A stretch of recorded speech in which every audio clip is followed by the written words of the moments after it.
Quick study number 1 YouTube channel में आप सभी का बहुत बहुत स्वागत है। तो दोस्तों, इस वीडियो के माध्यम से हम लोग देखने वाले हैं आरआरबी, एएलपी और टेक्नीशियन एग्ज़ाम का प्रैक्टिस सेट। ठीक है दोस्तों, इसमें हम लोगों ने ऑलरेडी 1 और 2 सेट कंप्लीट कर लिया। अगर आप लोग नहीं देखे हैं तो ज़रूर देखिएगा। आज हम लोग दोस्तों करने वाले इसमें प्रैक्टिस सेट नंबर 3। आप लोग से दोस्तों शुरू करने से पहले सभी से रिक्वेस्ट है, एक बार सभी लोग लाइक कर दीजिएगा। चैनल पर पहली बार आए तो सब्सक्राइब कर अपने दोस्तों में एक बार सभी लोग शेयर ज़रूर कर दीजिएगा। दोस्तों, आरआरबी टेक्नीशियन नाम से हमारे चैनल में प्लेलिस्ट बना, वहाँ पे आप लोग को दोनों सेट का जो है वीडियो मिल जाएगा। तो आप लोग ज़रूर देखिए। पीडीएफ के लिए हमारा टेलीग्राम चैनल ज़रूर ज्वाइन कर लीजिएगा, वहाँ से आप लोग को जो है डेली पीडीएफ मिल जाएगा। तो चलिए हम लोग चलते हैं डायरेक्ट अपना क्वेश्चन नंबर 1 पर। ये दोस्तों हमारा पहला क्वेश्चन कह रहा है कि एम कक्ष में शामिल हो सकने वाले इलेक्ट्रॉनों की अधिकतम संख्या कितनी होती है। दोस्तों, एम कक्ष में जो अधिकतम इलेक्ट्रॉन शामिल होता है वो हो सकता है कितना, 18 हो सकता है। ठीक है, 18। तो कैसे होता है दोस्तों, तो एम कक्ष में कक्षा संख्या कितना होता है अगर आप लोग जानते होंगे तो एम कक्ष का कक्षा संख्या होता है दोस्तों कितना होता है, तो 3 होता है। ठीक है, और अधिकतम इलेक्ट्रॉन को हम लोग डायरेक्ट लिखते हैं ऐसे ही, इलेक्ट्रॉन की संख्या, अधिकतम इलेक्ट्रॉन की संख्या निकालने का सूत्र क्या होता है दोस्तों, 2n² होता है। ठीक है, तो यहाँ पर हो जाएगा 2, n के जगह पर हो जाएगा 3 दिया हुआ है, और ये होगा n, जहाँ n बराबर होता है कक्षा संख्या, तो यहाँ पर हो जाएगा 3 3 9 दूनी 18 होता है। इसी तरह कुछ आप लोग जो है नोट डाउन कर लीजिएगा कि जैसे k का कक्षा संख्या कितना होता है दोस्तों, तो k का कक्षा संख्या होता है 1 होता है। ठीक है, ये होता है कोश यानी कि कक्ष, और ये होता है संख्या। ठीक है, तो k का होता है जैसे 1 होता है, उसी तरह l का कितना होता है दोस्तों, l का 2 होता है, m का 3 होता है, जैसे अभी हम लोगों ने 3 रख के बनाया है, m का 3 होता है। इसी तरह एक और होता है n का कितना होता है, 4 होता है। तो ये है कक्षा संख्या k, l, m और n का। ठीक है, अगर पूछ दे n का तो इसी सूत्र पर 2n² पर रखेंगे, और उसके बाद हम लोग जो है हमारा आंसर कम हो जाएगा सही। अगला देख लेते हैं, 2 नंबर क्वेश्चन कह रहा है ये कुछ सिंबल, लेटर, अंक, ठीक है, सभी को मिला के दिया हुआ। तो कह रहा है कि ऊपर दिए गए अनुक्रम को देखकर बताइए कि अक्षर निम्न समूह का हिस्सा नहीं है। कह रहा है कौन सा अक्षर इस समूह का हिस्सा नहीं है, इसको हमें चूज करके बताना है। जैसे पहला दिया हुआ है AO+ दिया हुआ है, तो ये है, यहाँ के बाद हम लोग गिनती करेंगे 1 2 3 4 5 6, यानी कि एक के बाद यहाँ पर +6 हुआ तो वो हो गया। फिर ओ के बाद 1 2 3 4 5 6, नहीं फिर 6 जोड़ा है, तो यानी कि +6 और +6 किया है पहला में, +6 और +6 हुआ, तो ये 3 बना। ठीक है, उसके बाद m से देखते हैं, m यहाँ पे b तक जाना है हमें, तो m के बाद 1 2 3 4 5 6, इसमें भी +6 है, तो b में है आने यहाँ पर +6। फिर b से 5 तक जाना है, b से 1 2 3 4 5 6, ये भी है +6। इसी तरह जो है ये क्रम आपका जारी रहता है। तो कह रहा है कि कौन इस क्रम को फॉलो नहीं करता है। दोस्तों, ये जो है आपका कौन सा, ये $2 और 2 और p, ये जो है इस क्रम को फॉलो नहीं करता है, +6 वाला। तो हमारा ऑप्शन हो जाएगा सी। ठीक है, आप लोग इसको कर लीजिएगा आगे। अगला देखते हैं 3 नंबर, 2 चचेरे भाइयों की वर्तमान आयु का योग कितना है, 46 वर्ष है। कह रहा है कि 8 साल पहले बड़े की आयु छोटे की आयु से दोगुनी थी। कह रहा है बड़े चचेरे भाई की वर्तमान आयु क्या होगी। 2 चचेरे भाई कह रहा है वर्तमान आयु का योग कितना दिया हुआ है दोस्तों, तो ये दिया हुआ है 46। तो सबसे पहले हम लोग मान लेते हैं, यहाँ पर मान लेते हैं कि जो चचेरे भाई हैं, चचेरे भाई, इसका उम्र मान लेते हैं हम लोग कितना दोस्तों, x मान लेते हैं। ठीक है, और छोटे भाई का उम्र मान लेते हैं y। जो छोटा भाई है, छोटा भाई का उम्र मान लेते हैं हम लोग y वर्ष मान लेते हैं। ठीक है, तो प्रश्न के अनुसार हमें क्या कर रहा है कि x और +y दोनों का उम्र दिया है कितना दोस्तों, 46 वर्ष दिया हुआ है। अब कह रहा है कि 8 वर्ष पहले, प्रश्न अनुसार क्या कर रहा है कि 8 वर्ष पहले की बात कह रहा है। ठीक है। तो x माइनस 8 करेंगे और फिर इधर y माइनस 8 करेंगे।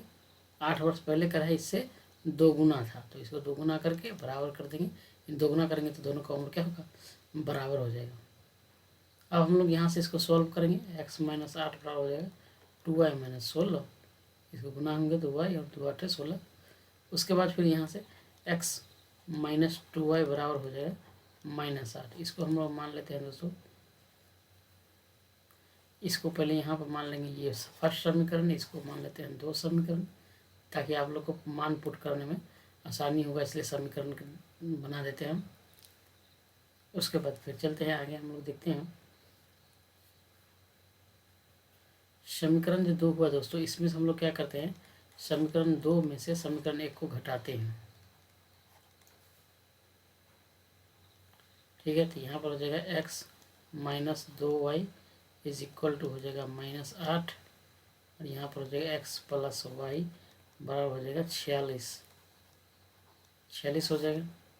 यहाँ पर घटाना है, घटाने के बाद क्या होता है दोस्तों, चिन्ह चेंज हो जाता है। यहाँ माइनस है तो प्लस है तो माइनस होगा, यहाँ प्लस तो माइनस, प्लस है तो यहाँ पे भी माइनस हो जाएगा। ये हो जाएगा 3y इज इक्वल टू, ये x तो कट जाएगा, प्लस और माइनस है, यहाँ पे हो जाएगा 3y माइनस में, और माइनस हो जाएगा क्या, यहाँ 54, यहाँ माइनस में हो जाएगा, फिर 2y माइनस में है और यहाँ पर सिंबल के लिए माइनस आएगा, 3y हो जाएगा। अब हम लोग का हो जाएगा क्या, y बराबर दोस्तों 18 वर्ष हो जाएगा। यानी बड़े भाई की उम्र तो निकल गई 18 वर्ष। अब इसको हम क्या करेंगे, समीकरण 1 में डाल देंगे यहाँ पे ऊपर में। तो समीकरण 1 में डालेंगे तो x बराबर हो जाएगा 46 है दोनों का उम्र, उसमें से एक का उम्र 18 घटा देंगे तो ये हो जाएगा दोस्तों 28 वर्ष। ठीक है। तो हमारा x का मान कितना हो जाएगा, 28 वर्ष। देख लेते हैं ऑप्शन का है, ऑप्शन नंबर सी में है। बड़े भाई का वर्तमान उम्र पूछा है तो 28 वर्ष हो जाएगा। अगला देखते हैं 4 नंबर क्वेश्चन कह रहा है कि पुराने स्टॉक को समाप्त करने के लिए एक व्यक्ति ने इतना में एक चाय स्टॉल सेट बेचा जो लागत कीमत से 43% क्या था, कम था। इस पर 10% लाभ प्राप्ति हेतु विक्रेता को सेट डैश अधिक में बेचना चाहिए था। मैंने कह रहा 10% लाभ लेने के इसको सेट कितना अधिक में बेचना चाहिए था। ठीक है।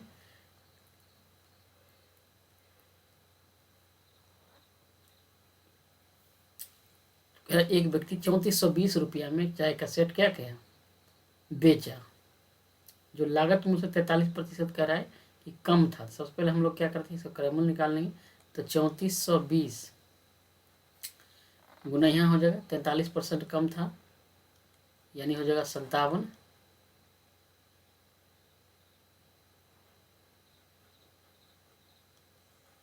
हंड्रेड बाई 57 हो जाएगा। अगुना 10% लाभ चाहिए था तो 110 बटा 100।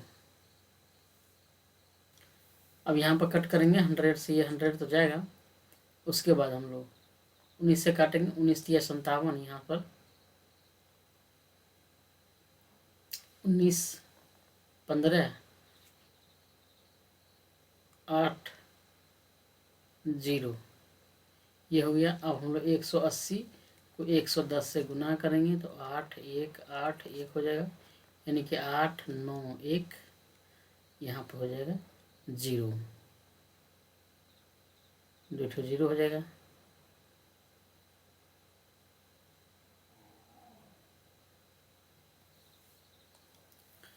इसको फिर यहाँ है 3 एक बाकी रह गया था, एक काटना चाहिए था लेकिन नहीं कटा, तो इसको 3 से भाग देंगे, 3 छक 18, फिर एक आएगा 3 छक 18, यानी कि यहाँ पर हो जाएगा हमारा 6600।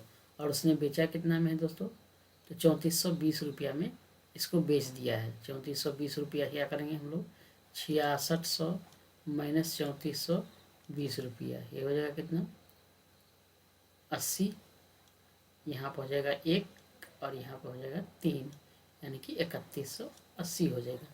तो हमारा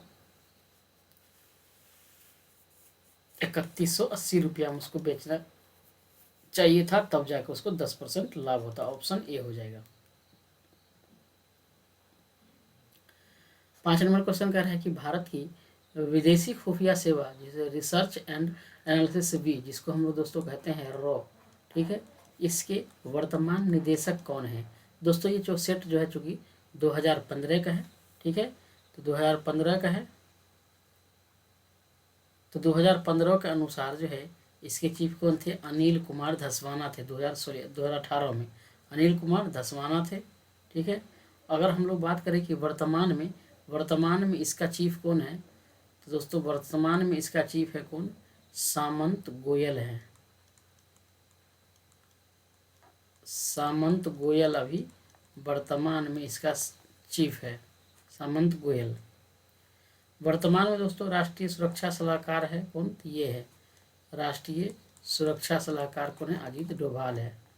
राष्ट्रीय सुरक्षा सलाहकार है कौन है दोस्तों? तो ये अजीत डोभाल है, राष्ट्रीय सुरक्षा सलाहकार। वर्तमान दोस्तों एनएसजी होता है, राष्ट्रीय सुरक्षा गार्ड, इसके महानिदेशक कौन है? तो ये है नलिन प्रभात। एनएसजी कौन है? तो ये है दोस्तों नलिन प्रभात है एनएसजी के, ठीक है, महानिदेशक।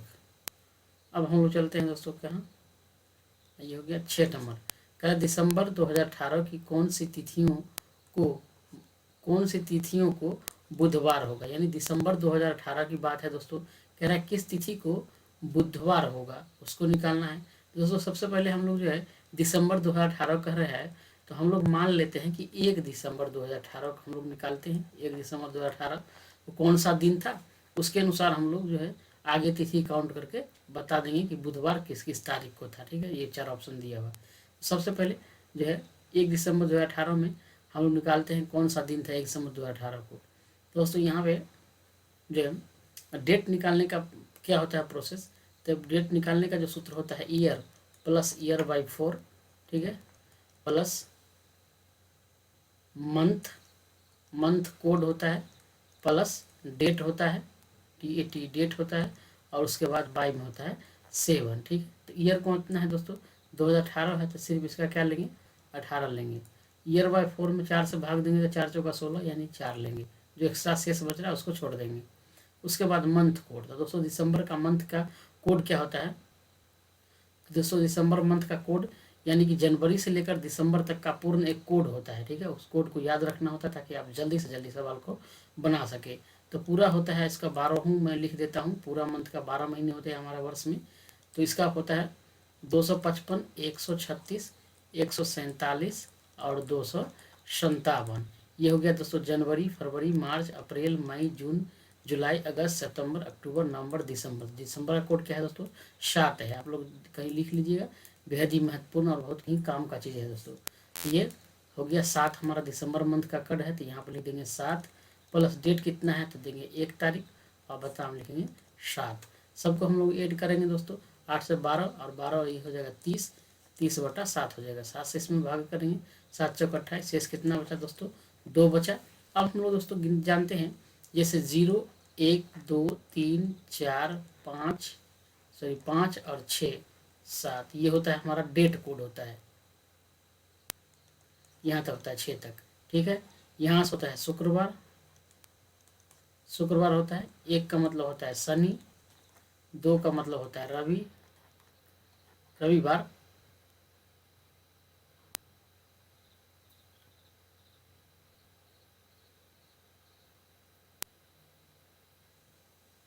3 का मतलब होता है सोमवार, 4 का मतलब होता है दोस्तों मंगल, और 5 का मतलब होता है बुध, ठीक है।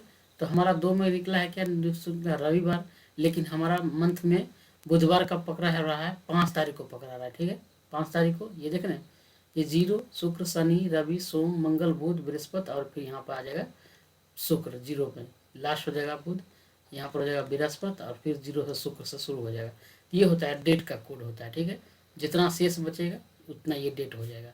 तो हमारा 2 आ रहा है उसमें, तो 2 मतलब रविवार, लेकिन हमारा पूछ रहा है इसमें कि बुधवार होगा, तो बुधवार किस तिथि का आ रहा है दोस्तों? 5 तारीख का।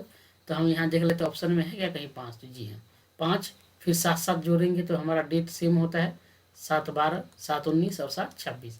तो इस अनुसार जो है 5, 12, 19 और 26 को क्या था दोस्तों? बुधवार था। तो हमारा ऑप्शन बी हो जाएगा।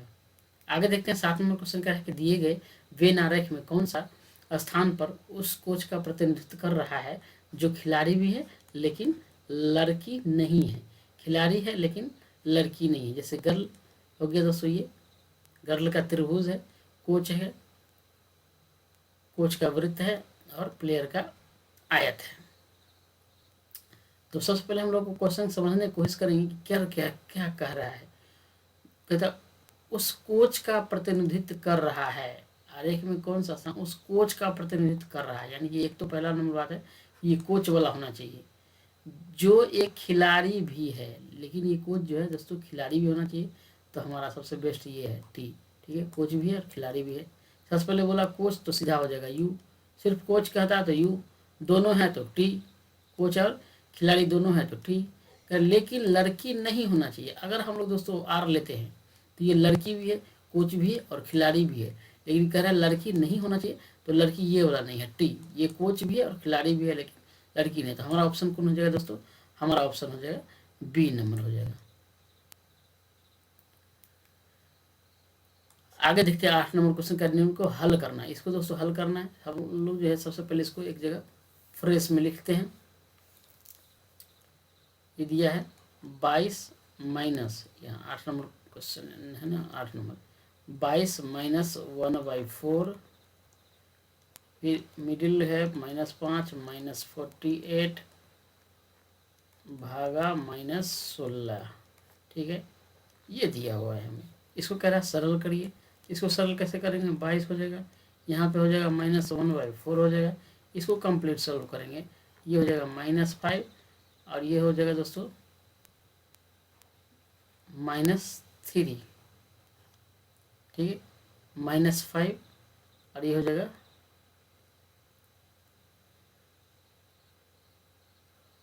इसको भाग देंगे 16 से, 16 या 48 हो जाएगा -3। अब हम लोग यहाँ देखते हैं, फिर 22 और यहाँ हो जाएगा -1/4 और यहाँ पे हो जाएगा क्या दोस्तों कोष्ट में -3 और 5 दोनों माइनस में, तो -8 हो जाएगा।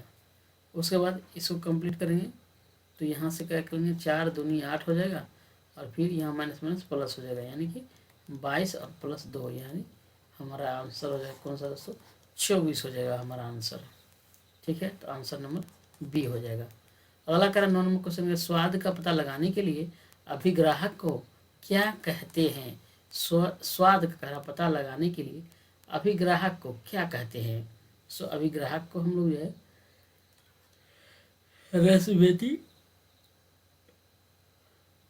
अभिग्राहक, रसवेदी अभिग्राहक कहते हैं। रसवेदी अभिग्राहक जीभ मुख गुहा के पर्श पर स्थित एक मोटी एवं मांसल रचना होती है।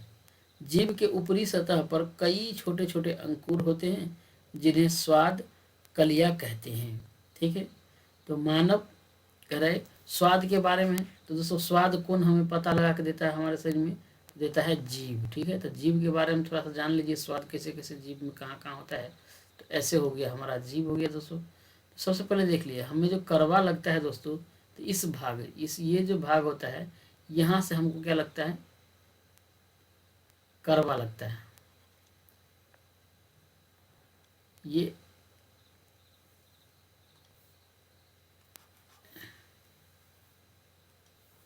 ये हमारा जीभ है और यहाँ वाला जो भाग होता है दोस्तों ये होता है कड़वा वाला भाग होता है, यहाँ पर कड़वा लगता है हमें, ठीक है। उसके बाद देखते हैं ये साइड में जो होता है यहाँ और यहाँ, ये होता है दोस्तों कैसा, ये होता है खट्टा, ये होता है साइड में खट्टा होता है। उसके बाद यहाँ पर जो होता है यहाँ पर होता है नमकीन,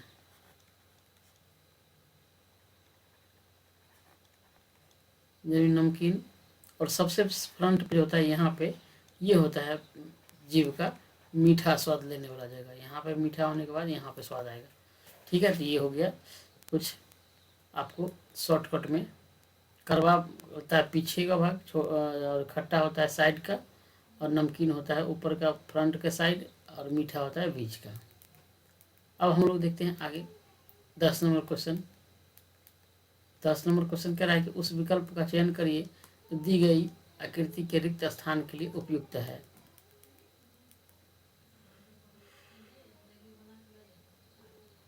पहला हम देखते हैं दोस्तों, जैसे किसी फिगर को हम लोग अगर देखते हैं या वर्टिकल या हॉरिजॉन्टल, सबसे पहले देखिए हर फिगर में देखिए कुछ ना कुछ कम हो रहा है, ठीक है, कम हो गया, कम हो गया। फिर यहाँ भी देखिए एक, इसमें दो, इसमें देखिए ज़्यादा है, इधर आके कम हो गया। फिर यहाँ देखिए ये है, फिर इसको गोला है तो ये गोला हटेगा, ये कम होगा थोड़ा, तो ये कौन सा हो जाएगा दोस्तों, कम होने के बाद उसमें सिर्फ और सिर्फ ये बचेगा, यानी तीन तीन, यानी कि ऑप्शन हमारा सी हो जाएगा, आंसर ऑप्शन नंबर सी हो जाएगा।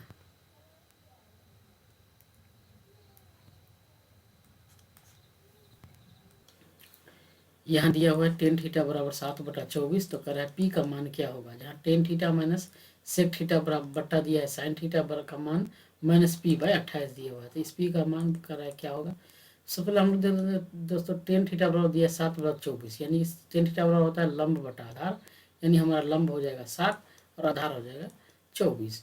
तो यहाँ से हम लोग दोस्तों कर्ण निकाल लेंगे, तो कर्ण बराबर क्या होता है दोस्तों, रूट अंडर होता है लंब स्क्वायर और जोड़ आधार स्क्वायर, 24 स्क्वायर करेंगे, यहाँ दोस्तों हो जाएगा 7×7 = 49 प्लस यहाँ से हो जाएगा 576, दोनों से जोड़ेंगे तो एक जगह 625, यानी रूट अंडर हो जाएगा दोस्तों 625 का वर्गमूल कितना हो जाएगा, वर्गमूल हो जाएगा 25, ठीक है। तो ये हो जाएगा हमारा कर्ण का मान। अब हम लोग देखते हैं क्या दिया हुआ है, tan theta minus sec theta और बटा दिया हुआ है sine theta equal to minus पी/28। अब हमारा टेन थीटा बराबर क्या होता है दोस्तों, टेन थीटा होता है लंब बटा आधार, ठीक है, तो लंब कितना है 7, आधार है 24, माइनस सेक थीटा बराबर क्या होता है, सेक थीटा बराबर होता है कर्ण बटा आधार। उसके बाद साइन थीटा बराबर क्या होता है, साइन थीटा बराबर होता है लंब बटा कर्ण, इतना है माइनस पी/28। इसको सॉल्व करेंगे तो यहाँ हो जाएगा 25 ऊपर में, और इसको सॉल्व करेंगे तो -18 सॉरी 24 माइनस ऊपर हो गया 18, और इसके नीचे में हो जाएगा क्या 7/25 इक्वल टू हो जाएगा यहाँ पर माइनस पी/28। आगे देखते हैं, ये दोस्तों पलट जाएगा, यानी कि हो जाएगा इतना बड़ा -18 गुना 25/24 गुना 7 इक्वल टू माइनस पी/28 हो जाएगा। इसको काटेंगे 6×3 = 18, 6×4 = 24, 4 से काटेंगे 4 7 28, ये भी कट गया, यानी माइनस का ये और ये माइनस माइनस का कैंसिल, तो यहाँ से हो गया 25 × 3, यानी कि पी का मान हमारा दोस्तों कितना हो जाएगा, सीधा सीधी 25 × 3 यानी कि 75 हो जाएगा हमारा आंसर। अगला देखते हैं हमारा क्वेश्चन कितना नंबर है दोस्तों, तो 75 कितने हैं, 75 है, बी में, यही सही है। 12 नंबर क्वेश्चन कह रहा है कि दिए गए निम्नलिखित युग्म के आधार पर अनुपस्थित पद का चयन करिए। तो दोस्तों अनुपस्थित पद इसमें चयन करने क्या, देखिए तो लग रहा है कि रिपीटेड है, तो इसको हम लोग क्या करेंगे, फट से पहले जब लग रहा है कि रिपीट किया हुआ तब मार्किंग कर देंगे या नंबरिंग कर देंगे, 1 2 3 4 5 6। उसके बाद यहाँ पर मिला लेंगे, ये कितना है दोस्तों, 3 है, 6, जी कितना है दोस्तों, 6 है, एम 1, इस तरह नंबर करेंगे, इसी तरह इसका हम लोग नंबरिंग जब करेंगे 1 2 3 4 5 6, यहाँ जो हिसाब से सजाया हुआ है इसी तरह अगर हम लोग इसको बिठा देंगे तो हमारा आंसर कौन हो जाएगा, ये हो जाएगा POCATE, हमारा ऑप्शन ए हो जाएगा, आंसर ए हो जाएगा सही। 13 नंबर क्वेश्चन कर रहा है कि सार्वभौमिक गुरुत्वाकर्षण नियतांक जी के मूल्य की खोज किसके द्वारा की गई थी। दोस्तों जी का जो है खोज हेनरी कैवेंडिश के द्वारा की गई थी, ऑप्शन नंबर ये हो जाएगा, हेनरी कैवेंडिश के द्वारा इसका खोज किया गया था। जी यानी बड़ा जी जो है दोस्तों, इस जी की खोज न्यूटन ने किया था, जबकि इसका मान हेनरी कैवेंडिश ने ज्ञात किया था। सार्वभौमिक गुरुत्वाकर्षण नियतांक को बड़का जी से सूचित किया जाता है।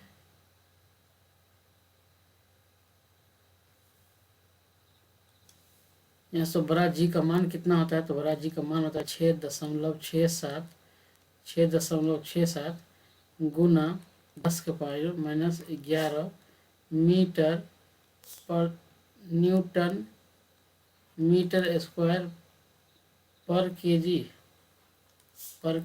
स्क्वायर, ये हो जाएगा इसका जी का मान। खोज हेनरी कैवेंडिश किया था, ठीक है। नियतांक का ये दिया था कौन, तो ये दिया था न्यूटन। जी की खोज न्यूटन ने किया था, जबकि इसका मान हेनरी कैवेंडिश ने ज्ञात किया है। अगला देखते हैं 14 नंबर क्वेश्चन कह रहा है कि निम्नलिखित में से कौन सा एक अम्ल का गुण नहीं है। गुण नहीं कह रहे हैं दोस्तों, अम्ल जो है ये स्वाद में कड़वा होता है, ये कहना बिल्कुल गलत हो जाएगा।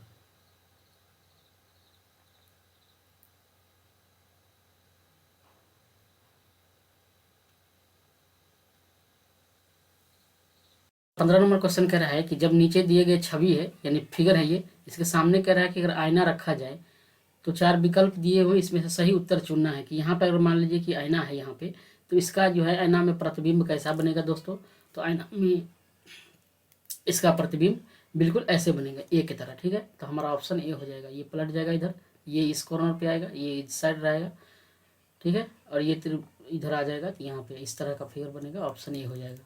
आगे देख लेते हैं 16 नंबर क्वेश्चन कह रहा है कि उस विकल्प का चयन करें जो दी गई चित्र श्रृंखला में खाली स्थान को भरने के लिए उपयुक्त होगा। यानी खाली स्थान यहाँ पे क्या आएगा, तो सबसे पहले देखते हैं यहाँ पे 3x3 और 3 बिंदु है, 3 3 3, यहाँ पे देखिए 1 कम हो गया, यहाँ पे 3, यहाँ पे 3, फिर देखिए नेक्स्ट में 1 कम हो गया, फिर यहाँ 3, यहाँ 2 2, फिर नेक्स्ट में क्या होगा, यहाँ से ये कम हो जाएगा, तो 2 4 6 हो जाएगा लाइन से। तो हमारा ऑप्शन हो जाएगा ऑप्शन नंबर सी, ये वाली 2 4 6 लाइन से, ठीक है। अगला देखते हैं 17 नंबर क्वेश्चन का है कि निम्नलिखित में से किस क्षेत्र में सार्वजनिक उपलब्धि के लिए भारत सरकार द्वारा अर्जुन पुरस्कार दिए जाते हैं। दोस्तों अर्जुन पुरस्कार जो है ये खेल के क्षेत्र में जो है महत्वपूर्ण योगदान के लिए दिया जाता है, ठीक है। खेल क्षेत्र में अर्जुन पुरस्कार की शुरुआत कब से हुआ दोस्तों, तो इसका शुरुआत अर्जुन पुरस्कार हुआ कब से, तो हुआ 1961 से। उन्हें अर्जुन पुरस्कार की शुरुआत 1961 से हुआ था। द्रोणाचार्य पुरस्कार खेल में जो प्रशिक्षक होता है, जो कोच होता है, उसको दिया जाता है। तो द्रोणाचार्य पुरस्कार दोस्तों कब से दिया जाता है, द्रोणाचार्य पुरस्कार ये दोस्तों दिया जाता है 1985 से दिया जाता है। भारत का खेल क्षेत्र में सर्वश्रेष्ठ पुरस्कार कौन है दोस्तों, तो ये है मेजर ध्यानचंद खेल रत्न पुरस्कार, ठीक है। मेजर ध्यानचंद खेल रत्न पुरस्कार है खेल क्षेत्र में सबसे बड़ा खेल पुरस्कार है, मेजर ध्यानचंद खेल रत्न पुरस्कार। राजीव गांधी खेल रत्न अवार्ड प्रथम बार कब दिया गया दोस्तों, ये दिया गया था 1991-92 में। खेल से संबंधित राजीव गांधी वाला है, तो राजीव गांधी खेल रत्न पुरस्कार की शुरुआत सबसे पहले 1991-92 में हुआ था। और किसको दिया गया था दोस्तों, किसको, तो ये दिया गया था विश्वनाथन आनंद को, विश्वनाथन आनंद को दिया गया था सबसे पहले। उसके बाद देख लेते हैं ध्यानचंद पुरस्कार 2002 ईस्वी में खेल के क्षेत्र में जीवन भर की उपलब्धि के लिए दिया जाता है, 2002 ईस्वी से दिया जाता है, ठीक है। मेजर ध्यानचंद पुरस्कार जो है ये कब से दिया जाता है दोस्तों, ये जो है 2002 ईस्वी से दिया जाता है। अगर हम लोग बात करें दोस्तों साहित्य की, ठीक है, तो साहित्य का सबसे बड़ा खेल पुरस्कार साहित्य के क्षेत्र में जो दिया जाता है सर्वश्रेष्ठ अवार्ड वो क्या है, ज्ञानपीठ पुरस्कार है। और कब से दिया जाता है, ये दोस्तों 1965 से दिया जाता है, 1965 से दिया जाता है। अगला देख लेते हैं 18 नंबर क्वेश्चन का है कि डैश की प्रक्रिया में लोहे को जस्ता की एक कोटिंग द्वारा संरक्षित किया जाता है। किस प्रक्रिया के द्वारा, ये तो गैल्वेनाइजिंग कहते हैं, गैल्वेनाइजेशन क्रिया के द्वारा जो है लोहे को जस्ता की एक कोटिंग द्वारा संरक्षित किया जाता है। लोहे में जंग जो होता है दोस्तों, जंग फेरसोफेरिक ऑक्साइड पदार्थ का बना होता है। लोहा का जंग फेरसोफेरिक ऑक्साइड पदार्थ का बना होता है और ये कैसा होता है, यह भूरी परत के रूप में लोहे पर जम जाता है। लोहे में जंग लगना कैसी प्रक्रिया, ये परिवर्तन है दोस्तों, तो लोहे में जंग लगना ये रासायनिक परिवर्तन है, ठीक है, रासायनिक परिवर्तन है लोहे में जंग लगना। लोहे पर जंग लगने से क्या होगा, तो लोहा पर जब जंग लग जाएगा तो उसका क्या होगा दोस्तों, वजन बढ़ जाएगा, वजन बढ़ जाएगा जब जंग लग जाएगा लोहे में। तो अगला देख लेते हैं हम लोग 19 नंबर क्वेश्चन कराया कि निम्न में से वह कौन सी भिन्न है जो आवर्ती दशमलव नहीं देगा। आवर्ती दशमलव नहीं देगा तो कौन सा भिन्न है दोस्तों, तो ये है कौन सा होगा, तो ये हो जाएगा आपका डी हो जाएगा 7/56, ठीक है, 7/56। सबसे पहले हम लोग देख लेते हैं 8/56 को, ये वाला ऑप्शन को देख लेते हैं। इसको हम लोग भाग देंगे दोस्तों तो ये आएगा 0.14285 इसी तरह आगे आता ही रहेगा। उसके बाद बी नंबर वाला ऑप्शन देखते हैं। बी नंबर ऑप्शन है 6/56 है। इसको हम लोग जो दशम भाग देते हैं तो ये आ जाएगा 0.10714 इसी तरह आगे आता ही रहेगा। सी में ऑप्शन देख लेते हैं 4/56 दिया है सी में, इसको भाग देते हैं तो 0.07142 इस तरह ही आता ही रहेगा।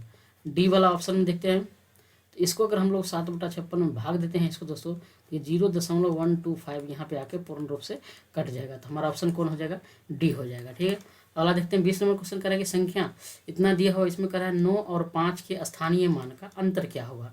सबसे पहले देखते हैं 9 कहाँ पे है दोस्तों, यहाँ पे 9 के बाद कितना है 1 2 3 4, जितना अंक रहेगा दोस्तों तो 9 पर जो है उतना जीरो डालेंगे तो 9 पर 1 2 3 4 जीरो हो गया। कितना हो गया ये? तो ये 90,000 हो गया। ठीक है, 90 पर 3 जीरो 90,000 हो गया। और 5 का कह रहा है जो है स्थानीय मान का, तो 5 का स्थानीय मान कितना होगा? 5 के बाद कोई अंक नहीं है तो 5 ही होगा उसका स्थानीय मान। इसको घटा देंगे दोस्तों तो क्या हो जाएगा? तो ये हो जाएगा 89,995 हो जाएगा। तो हमारा आंसर कौन हो जाएगा? ऑप्शन नंबर सी हो जाएगा, 89,995 यही हमारा आंसर हो जाएगा। अगला क्वेश्चन देखते हैं। 21 नंबर क्वेश्चन कर रहा है कि एक तांबे की तार को मोड़कर एक वर्ग बनाया जाता है जिसका क्षेत्रफल 121 वर्ग सेंटीमीटर है। यदि इसी तार को मोड़कर एक वृत्त बनाया जाता है तो कह रहा है वृत्त का क्षेत्रफल कितना होगा, जहाँ पाई का मान हमें 22/7 का प्रयोग करने के लिए बोल रहा है। ठीक है, तो सबसे पहले देख रहे हैं कि वर्ग का क्षेत्रफल दोस्तों क्या होता है।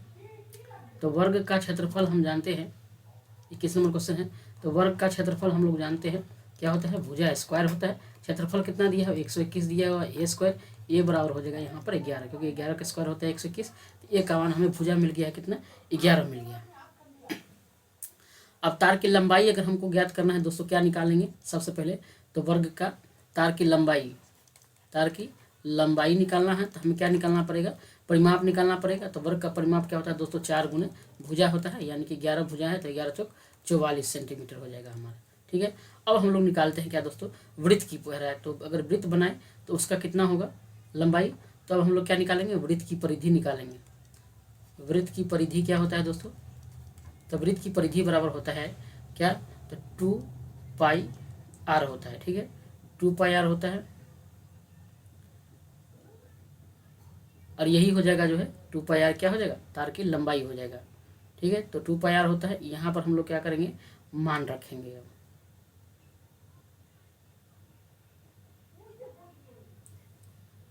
ये कितना निकला है? 44 निकला है यहाँ पर, और ये हो जाएगा 2πr।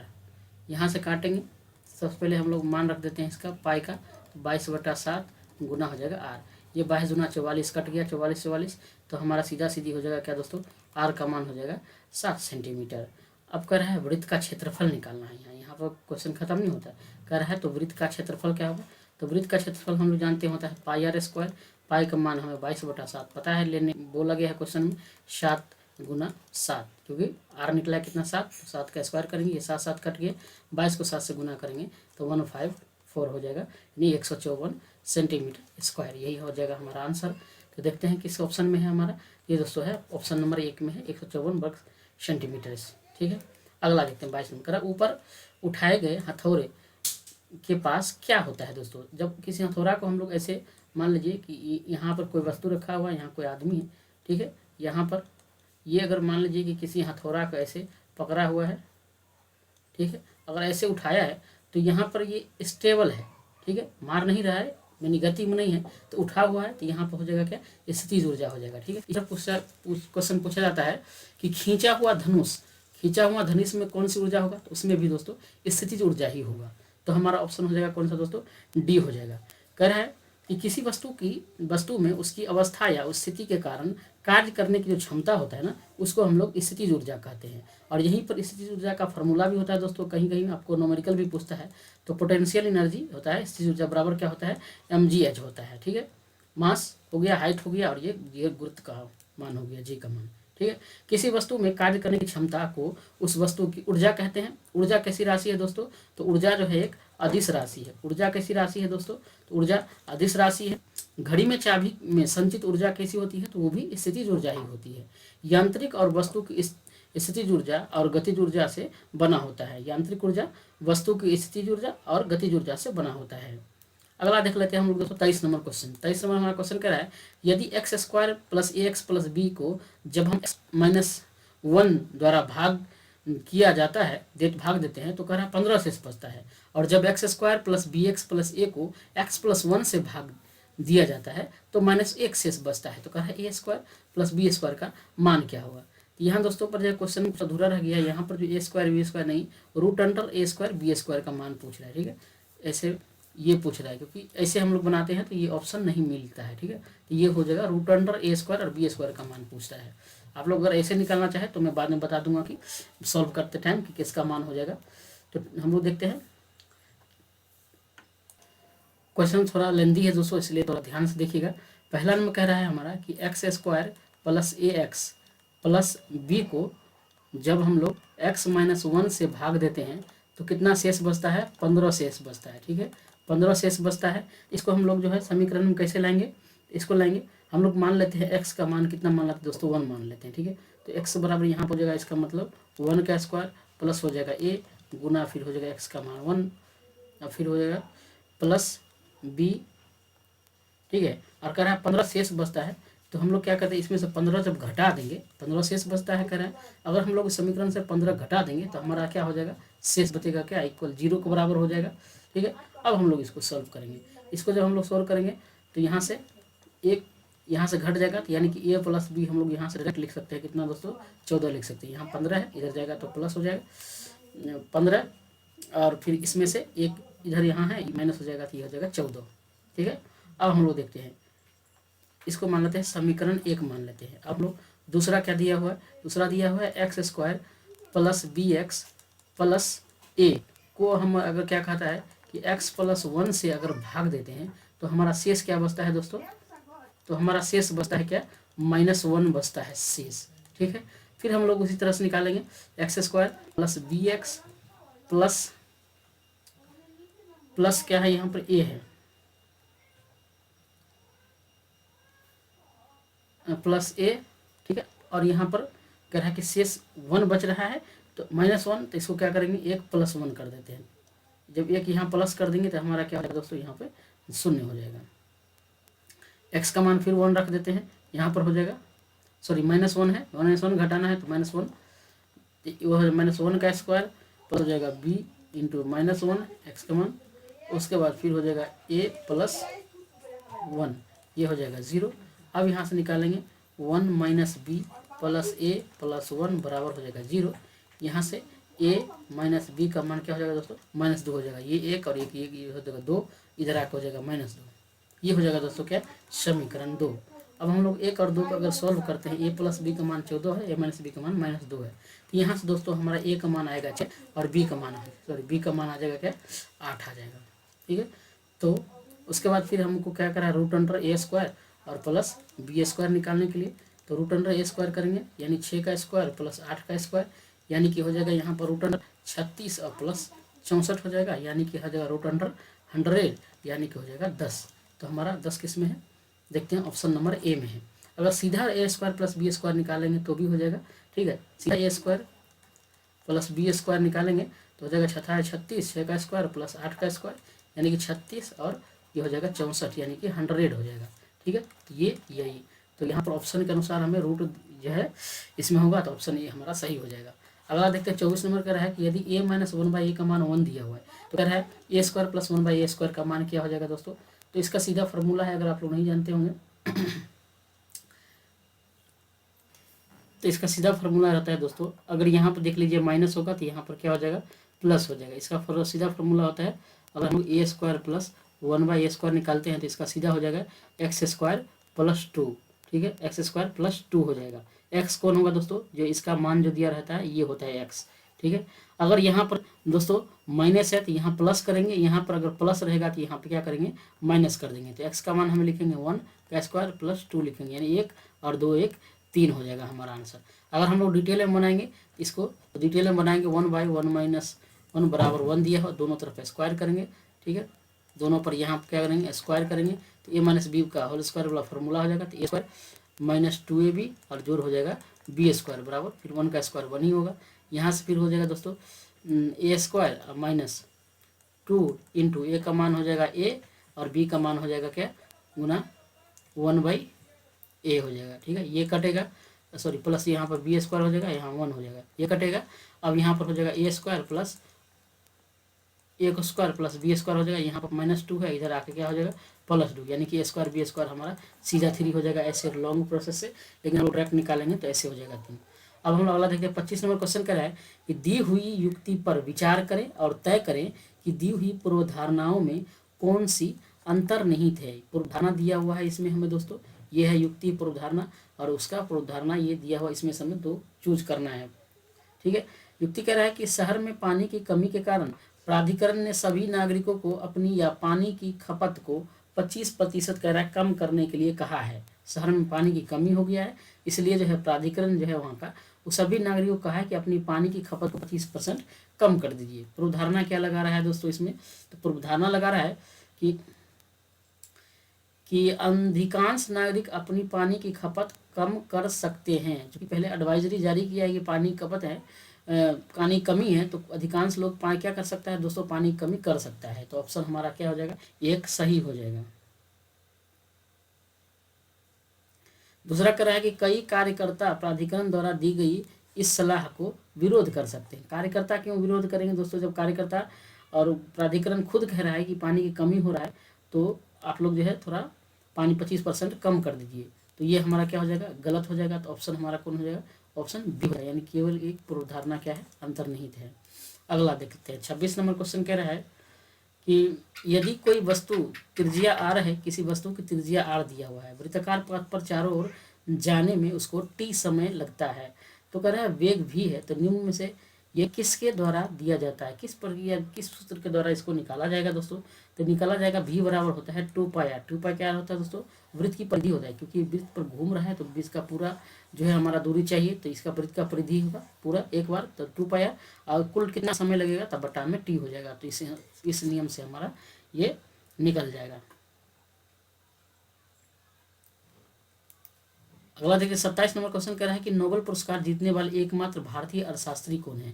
दोस्तों नोबेल पुरस्कार जीतने वाला एकमात्र भारतीय अर्थशास्त्री कौन है, तो यह है अमर्त्य सेन है। ऑप्शन नंबर सी हो जाएगा अमर्त्य सेन। अमर्त्य सेन को सन 1998 में, अमर्त्य सेन को 1998 में सबसे पहले नोबेल पुरस्कार दिया गया था अर्थशास्त्र के क्षेत्र में। अमर्त्य सेन को कल्याणकारी कार्यों के लिए नोबेल अवार्ड दिया गया था। अमर्त्य सेन का संबंध दोस्तों किससे है, तो अंतर्राष्ट्रीय जो हमारा नालंदा विश्वविद्यालय है, अंतर्राष्ट्रीय नालंदा विश्वविद्यालय है, इससे संबंधित है।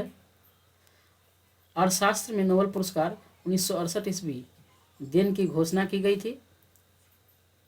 और सर्वप्रथम नोबेल पुरस्कार अर्थशास्त्र में कब दिया गया, घोषणा हुआ दोस्तों कब, 1968 में हुआ, और सबसे पहले दिया कब गया, तो 1969 में दिया गया था।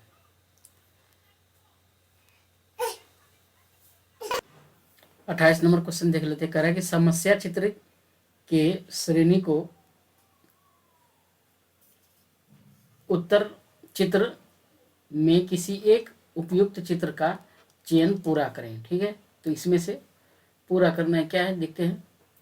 तो पहला चित्र और दूसरा चित्र में देखते हैं, जो पहले खाली था बाद में भर गया, लास्ट में ऊपर नीचे ये जो भरा हुआ था वो खाली हो गया, फिर ये इधर वाला जो त्रिभुज था ये इधर आ गया।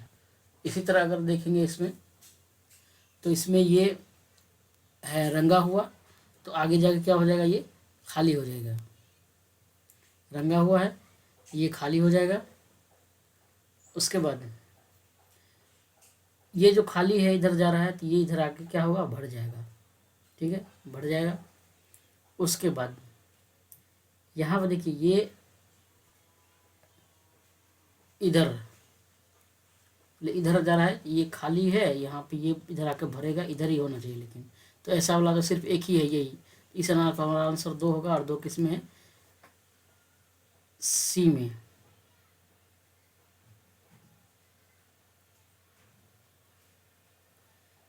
तो हमारा आंसर सी हो जाएगा, ठीक है।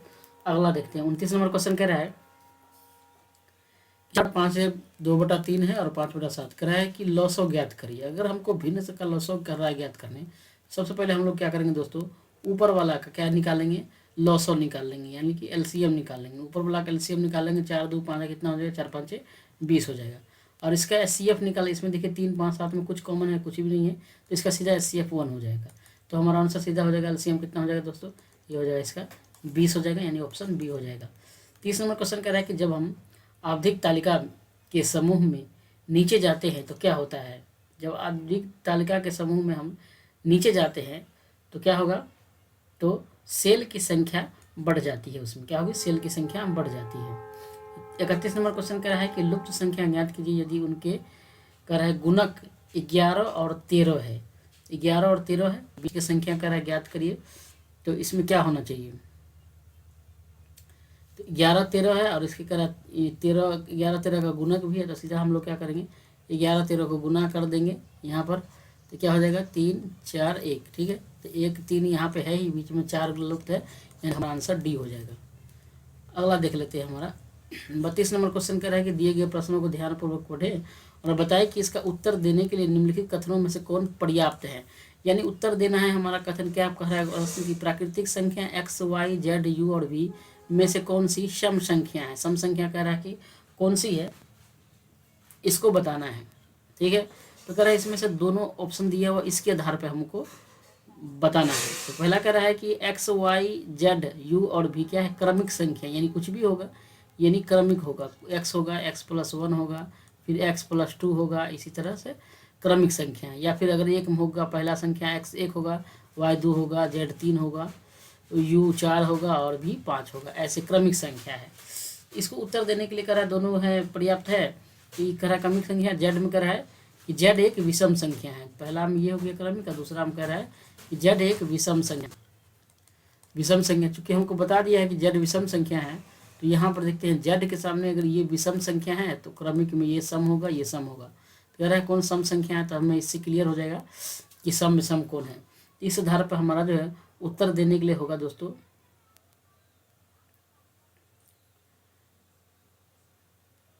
केवल कथन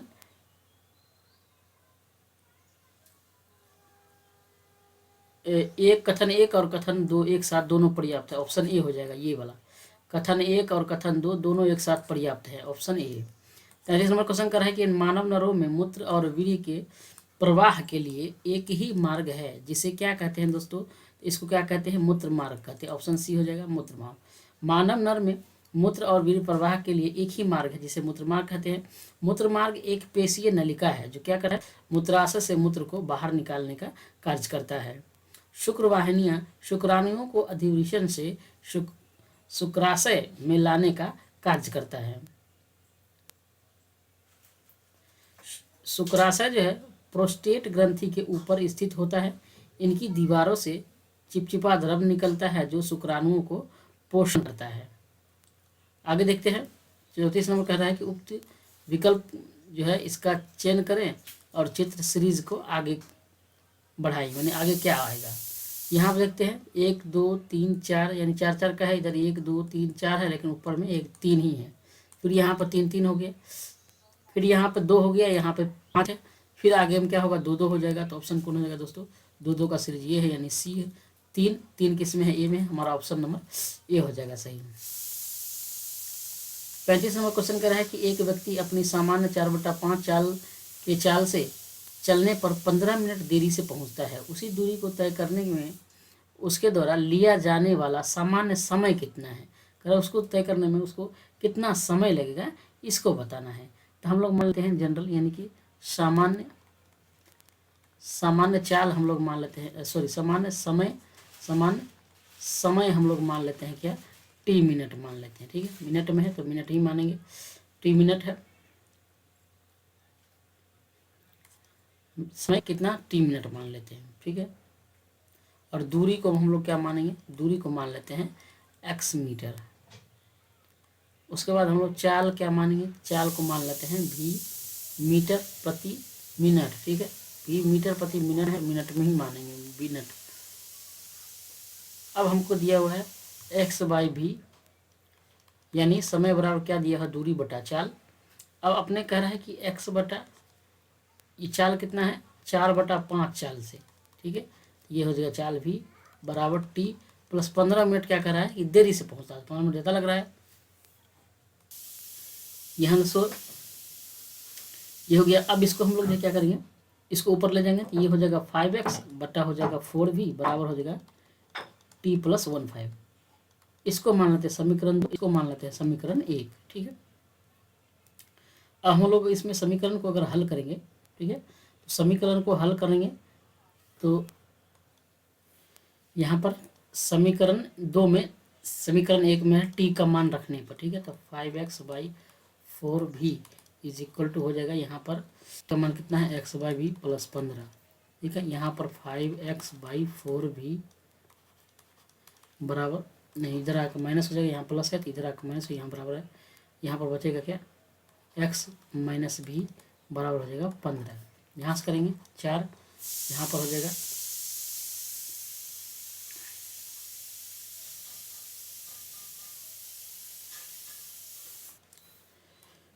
यहाँ पर इसको सॉल्व करेंगे, x का मान निकालेंगे तो क्या हो जाएगा, यहाँ 4v है, यहाँ पर v है।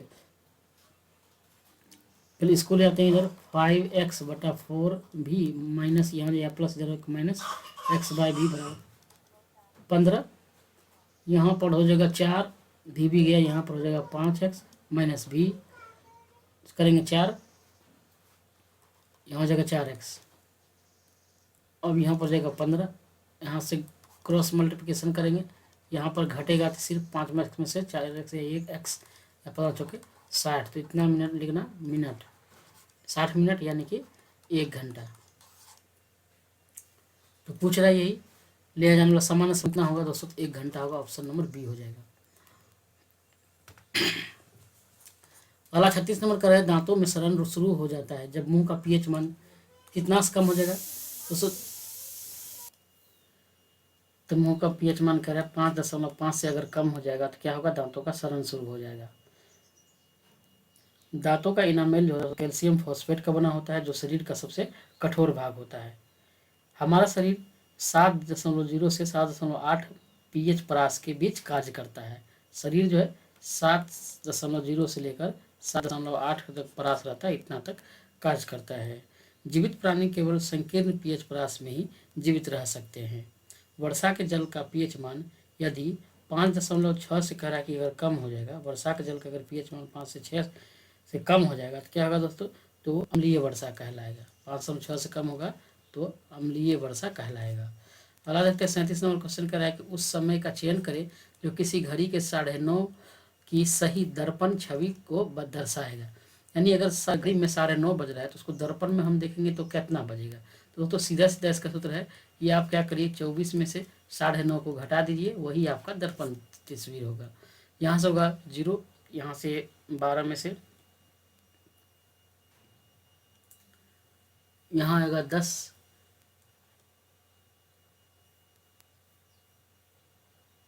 1 घंटा इधर लेंगे, यहाँ पर हो जाएगा 3:30, ठीक है। उसके बाद यहाँ पर 23, 13 में से 9, 4, यहाँ पर हो जाएगा 1, यानी कि 14:30। 14:30 हम लोग क्या थे, 2:30, ऑप्शन ए हो जाएगा। 38 नंबर क्वेश्चन है दिए गए वक्तव्य पर विचार करें और तय करें कि दी गई सामान्य मान्यताओं में से कौन सी यह निहित है। वक्तव्य कह रहा है कि श्याम गीता को कहता है कि श्रीलंका तक पहुंचने का तरीका हवा और पानी के माध्यम से है। यानी श्याम गीता को कि श्रीलंका तक पहुंचने का तरीका है, हवा से भी है और पानी से भी है। तो मान्यता है क्या कह रहा है, पहला कि गीता श्रीलंका की यात्रा करना पसंद करती है। तो ऐसा कोई ज़रूरी नहीं, कुछ लोग फालतू का बकवास करने के लिए किसी को सलाह देते रहते हैं, तो ये मान्यताएँ सही नहीं होगा, ठीक है। दूसरा कह रहा है कि श्याम को लोगों को सलाह देने का शौक भी होगा। फालतू का सलाह देना तो हो भी सकता है, नहीं भी हो सकता है, तो ऑप्शन ये भी गलत हो गया। तो हमारा क्या हो जाएगा, 1 और 2 दोनों निहित नहीं है, तो ऑप्शन नंबर बी हो जाएगा। अगला देखते हैं 39वां क्वेश्चन कह रहा है कि अमेरिकन ब्रॉडकास्टिंग कॉरपोरेशन के टीवी कार्यक्रम क्वांटिको में कौन सी प्रसिद्ध भारतीय अभिनेत्री ने अभिनय किया है। किसने किया है दोस्तों, प्रियंका चोपड़ा, ऑप्शन सी हो जाएगा प्रियंका चोपड़ा। आगे देखते हैं 40वां क्वेश्चन कह रहा है कि दिए गए प्रश्न पर विचार करें और निर्णय लें कि प्रश्न का उत्तर देने के लिए निम्न में से कौन सा कथन पर्याप्त है। कहता है स्वाति नमिता से कैसे संबंधित है, इसका संबंध बताना है। ठीक है, तो सबसे पहला है इसमें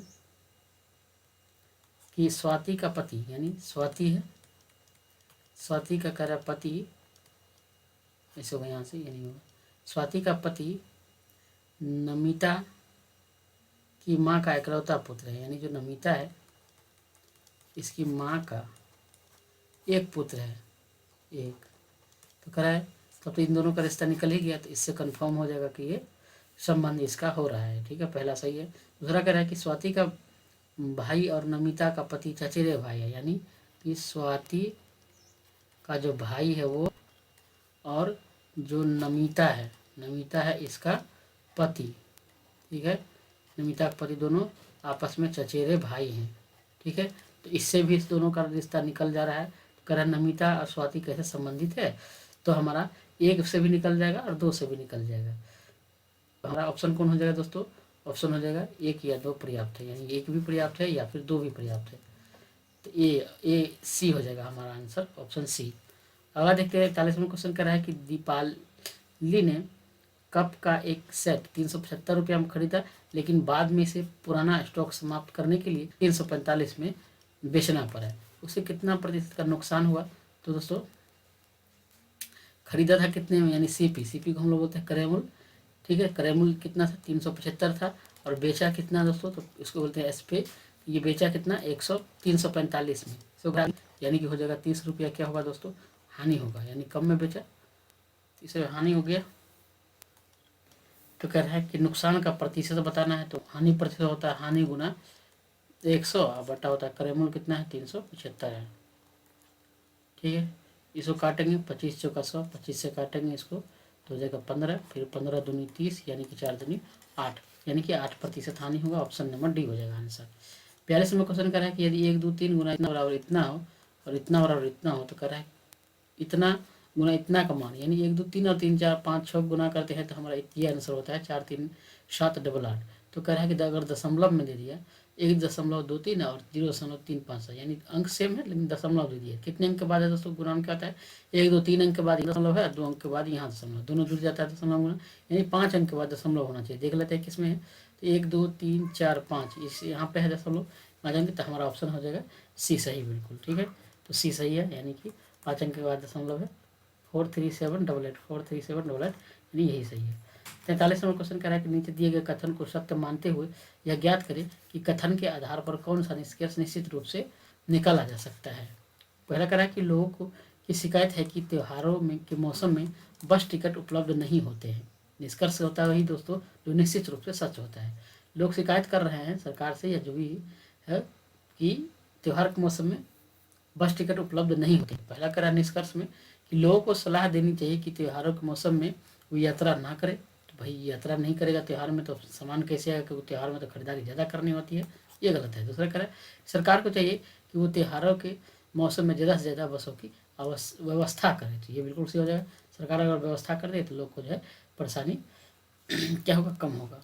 तो हमारा ऑप्शन कौन हो जाएगा, ऑप्शन सिर्फ सी हो जाएगा। सिर्फ निष्कर्ष दो अनुसरण करता है, ऑप्शन सी हो जाएगा। अगला 44 नंबर कह रहा है कि ये फिगर दिया हुआ है, तो कह रहा है ये तीसरा नंबर में यहाँ पे आएगा फिगर। सबसे पहले देख लेते हैं दोस्तों, यहाँ पर देखिए नीचे में यहाँ पर ऐसे है, ठीक है, दो फिगर में नीचे से ऐसे है और एक में क्या है ऐसे ऐसे ऐसे ऐसे, एक में मुड़ा हुआ है, ठीक है। ऊपर में त्रिभुज है, जीरो है, चतुर्भुज है, जीरो है, त्रिभुज है, चतुर्भुज है। तो यहाँ पर देखते हैं जीरो त्रिभुज है, तो ये कन्फर्म हो गया ऊपर में जो भी होगा चतुर्भुज होगा। उसके बाद एक टेढ़ा है, एक ये ऐसा है तीर की तरह, तो एक तीर आएगा, ये भी सही है, कन्फर्म है, ठीक है। उसके बाद यहाँ पर बीच में देखते हैं, बीच में एक आयत है, फिर एक ये है और एक गोल है, फिर इसी तरह गोल है, एक लकीर है और एक आयत है। यहाँ पर देखिए ये आयत है, ये गोल है, तो एक लकीर वाला होगा, तो ऐसे लकीर वाला होगा, ठीक है, ये लकीर वाला हो जाएगा।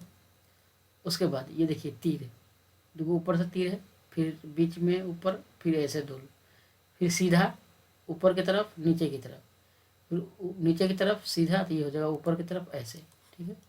तो हमारा देखते हैं ऐसा कौन है ऑप्शन, तो ऐसा दोस्तों ऑप्शन से आपको दिख रहा है किसमें, दो में, ठीक है, दो में। तो दो किस में है दोस्तों, तो दो है सी में, यानी कि हमारा ऑप्शन सी हो जाएगा। आगे देख लेते हैं 45वां क्वेश्चन कह रहा है डब्ल्यू एक्स वाई और जेड आरोही क्रम में व्यवस्थित 4 संख्याएं, इनमें न्यूनतम संख्याओं का औसत 18 है जबकि 3 अधिकतम संख्याओं का औसत 22 है। तो कह रहा परिसर क्या होगा, यानी कि X Y Z, X Y Z और एक है डब्ल्यू, ठीक है। ये 4 क्रमिक संख्या है। जब कर है 3 शुरू वाला का है 18 है, यानी 3 शुरू वाला का कितना है दोस्तों 18 है औसत एवरेज 18 दिया, ये हो गया 54। और 3 लास्ट वाला का यानी एक्स वाई जेड का कितना है 22 है, 22 ये हो जाएगा 66। इसका परिसर क्या होगा, दोनों घटा देंगे यानी कि हो जाएगा परिसर 212, ठीक है। तो बॉक्स में ऑप्शन नंबर बी में हमारा ऑप्शन बी हो जाएगा सही।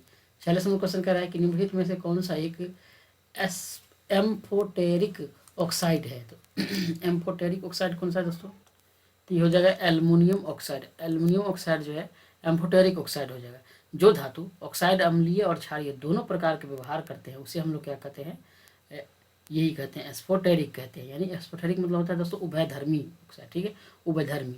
जो धातु ऑक्साइड अम्लीय और क्षारीय दोनों प्रकार का व्यवहार प्रकट करते हैं उन्हें हम लोग क्या कहते हैं, उभयधर्मी ऑक्साइड कहते हैं, या ये एम्फोटेरिक ऑक्साइड कहते हैं। तो हमारा ऑप्शन हो जाएगा ए, एल्युमिनियम ऑक्साइड। 47 नंबर क्वेश्चन है, मिश्रण में रेत के साथ बजरी का अनुपात 7 और 8 का है जबकि बजरी और सीमेंट का अनुपात 6 और 12 का है। यहाँ पर दोस्तों 6 12 नहीं होगा, 6 17 होगा, ये मिसप्रिंट हो गया है, 6 17 होगा। कह रहा है मिश्रण में रेत के साथ सीमेंट का क्या अनुपात होगा, क्योंकि 12 रहने पर दोस्तों यहाँ पे इसका सही सही कटता नहीं है तो आंसर नहीं मिल पा रहा है, इस वजह से यहाँ पर जो है 17 है, ठीक है। तो आप लोग 17 लिख लीजिए यहाँ, ताकि सोल्व करने में आपको आसानी होगा। सबसे पहले देखते हैं मिश्रण में रेत और बजरी, रेत को आर लिखते हैं, बजरी को बी लिखते हैं। क्या अनुपात है दोस्तों, 17 और 8 का है। दूसरा कह रहा है बजरी और सीमेंट, ये बजरी है वो लिख देते हैं सी, सीमेंट, इसका अनुपात कितना दिया है दोस्तों 6 और 7। इस अनुपात को हम लोग कैसे सोल्व करते हैं, एक ऐसे, फिर जो है ऐसे और फिर ऐसे, ठीक है। तो 17 छक्का 2 होता है, 8 छक हो गया 48 और फिर यहाँ से 17 8 है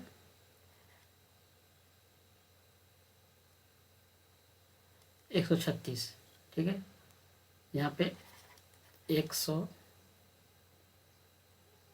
हो जाएगा 36।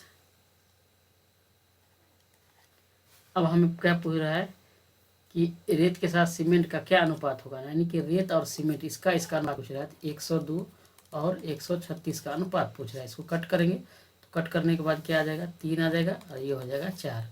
काटेंगे ये 3 और 4 आ जाएगा, क्या अनुपात में आ जाएगा। हमारा ऑप्शन किस में दोस्तों, इसमें है डी में।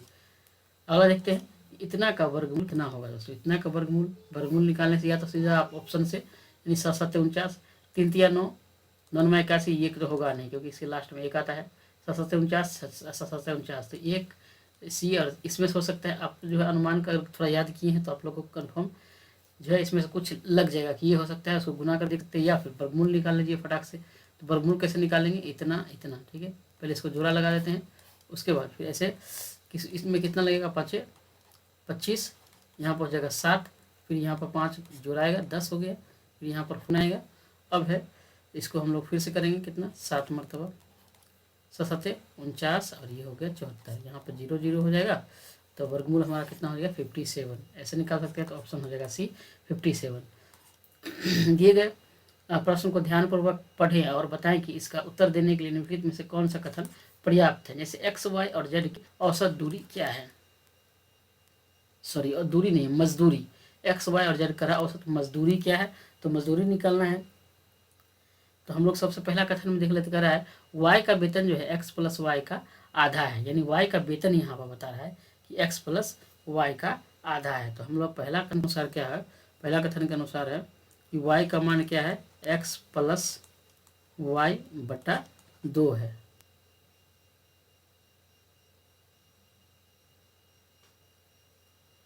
वाई का वेतन एक्स और जेड का आधा है, एक्स और जेड, एक्स प्लस जेड का आधा है, एक्स प्लस जेड का आधा के बराबर है ये। उसके बाद कथन 2 में क्या कर रहा है कि एक्स और वाई एक साथ जेड से 40 रुपया अधिक कमाते हैं और जेड 500 रुपया कमाता है।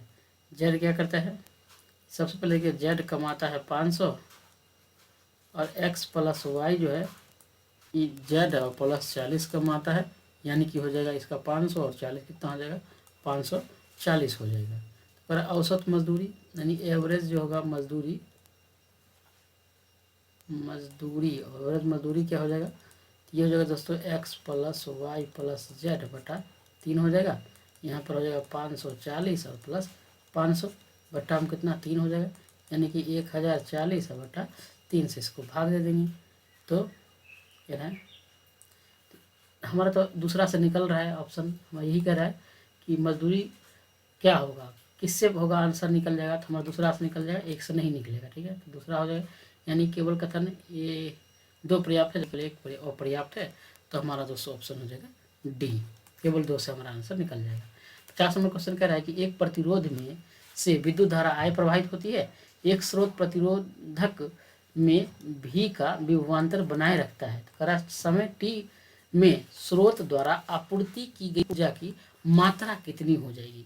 आपूर्ति की गई ऊर्जा की मात्रा पूछ रहा है, कितनी हो जाएगी दोस्तों। तो इसका जो है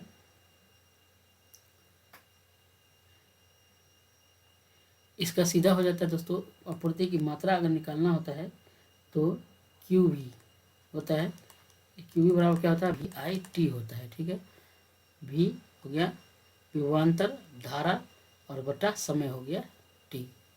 तो ये हो गया, यहाँ पर लिखता हूँ वी आई और टी हो जाएगा आंसर। ठीक है, तो किसमें है, V I T, option number C में है। तो यही हो जाएगा आंसर।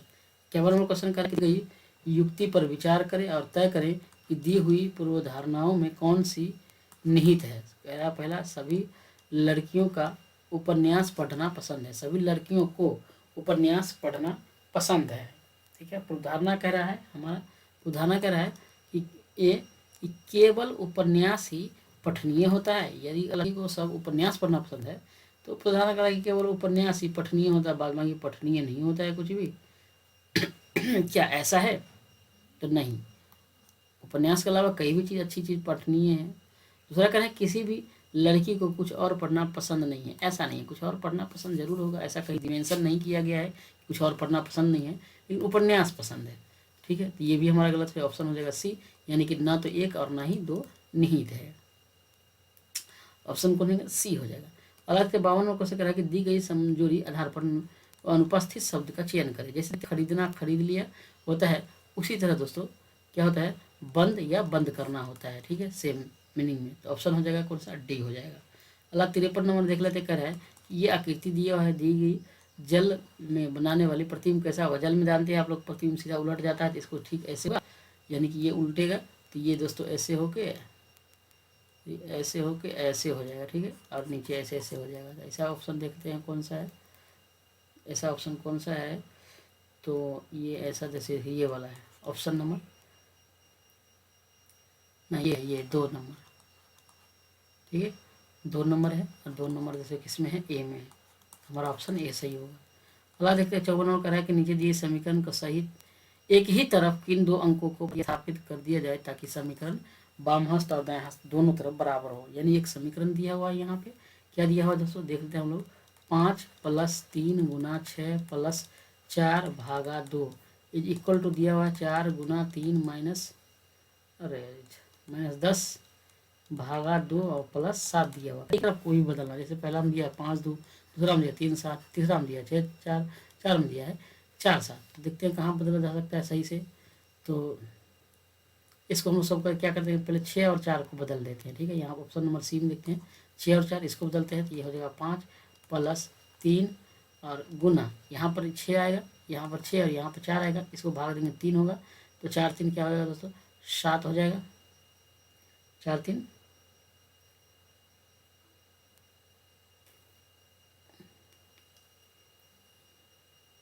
यहाँ पे 3 आएगा ना,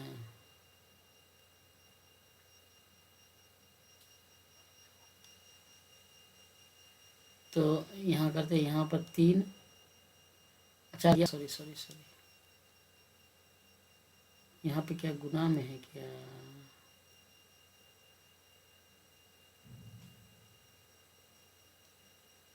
ये है गुना में,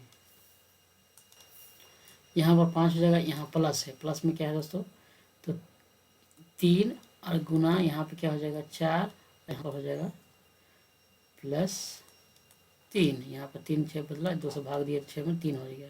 अब यहाँ 4 किया 12 हो जाएगा, यहाँ +5 हो जाएगा, यहाँ +3 हो जाएगा। ठीक है, तो 12 5 17 और 3 कितना हो जाएगा दोस्तों, ये हो जाएगा 20। इसको बदलने से अब इधर देखते हैं, दोनों तरफ बराबर है, तो ये हो जाएगा क्या,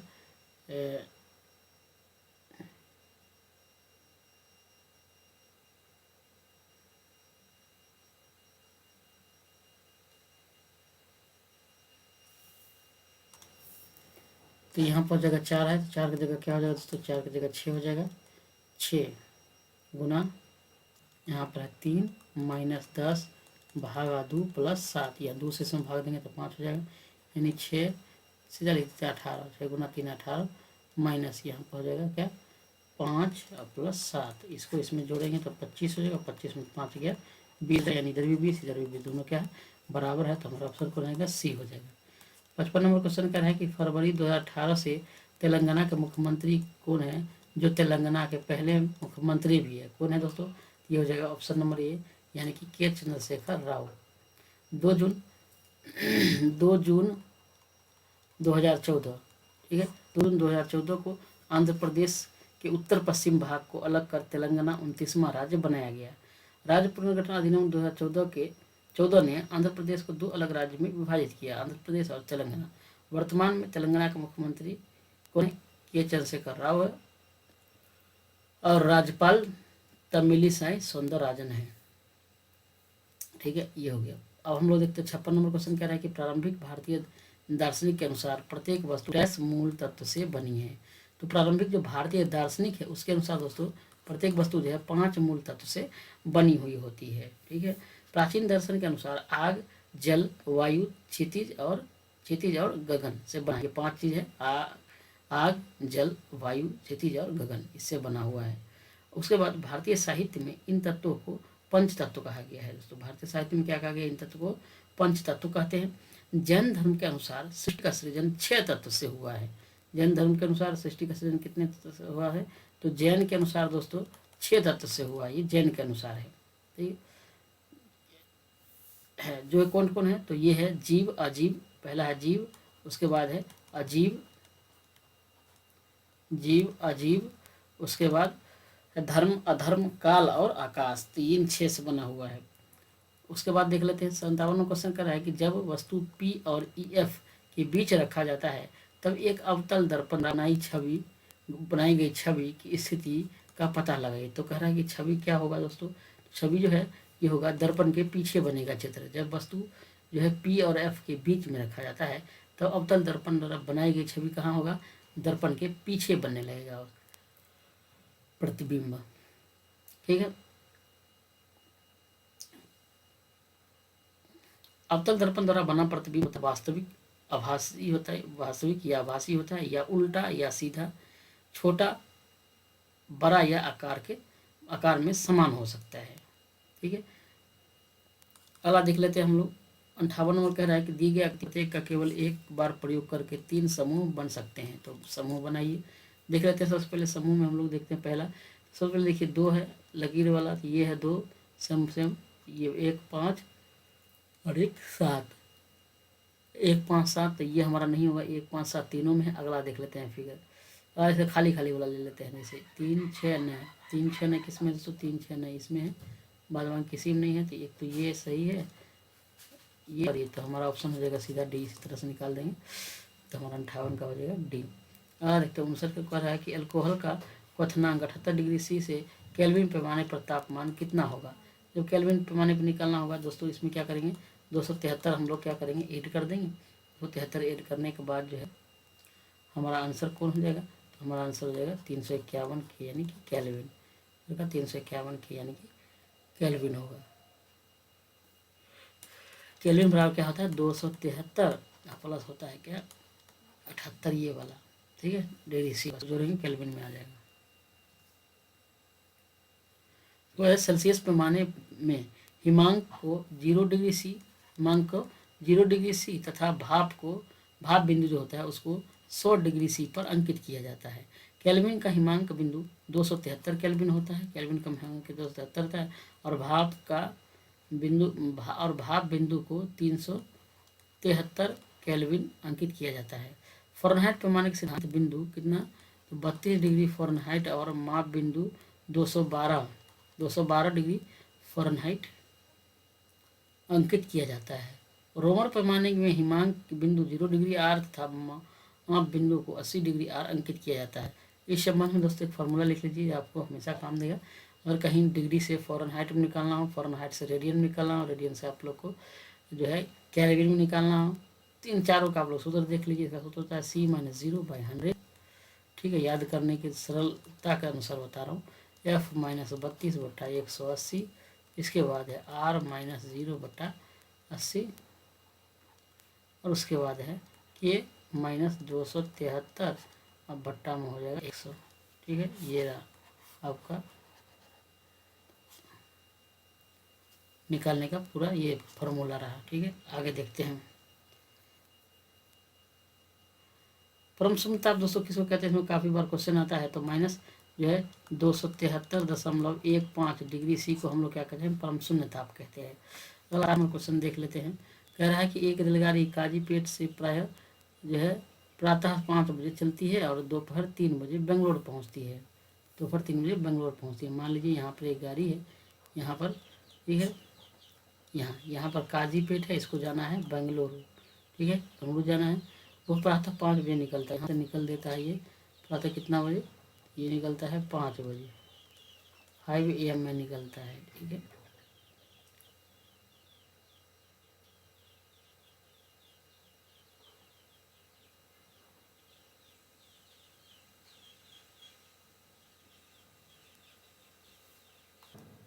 ये 5 बजे चला दोस्तों, और दोपहर के कह रहा है कि 3 बजे यहाँ पर पहुँच गया। 5 बजे चला और दोपहर के 3 PM में यहाँ पर पहुँच गया। ठीक है, इसको टाइम कितना लग गया, तो इसको लग गया दोस्तों कुल मिलाकर 10 घंटा। उसके बाद एक दूसरा गाड़ी है, वो कह रहा है कि वो साय दोनों रेलगाड़ी आपस में कब मिलेगा। एक अन्य रेलगाड़ी बेंगलोर से प्रातः 7 बजे चलता है, यानी इधर से चलता है कितना बजे दोस्तों, तो 7 AM में चलता है। ठीक है, चलती है और शाम 5 बजे यहाँ पहुँच जाती है, और शाम 5 बजे यहाँ पर पहुँचता है कितना बजे, 5 बजे PM। इसको कितना देर लगा, इसको भी 10 घंटा लगा। ठीक है, कह रहा है दोनों रेलगाड़ियाँ आपस में कब मिलती है, जब मान लीजिए दोनों रेलगाड़ी की एक समान चाल है, दोनों का चाल जब सेम दिया हुआ है, तो हम लोग इसको यहाँ से 5 घंटा चला, ये 6 घंटा चलेगा 11 बजे, और यहाँ से 7 बजे चला, ये 4 बजे चल 4 घंटा ही चलेगा। ये चला कितना,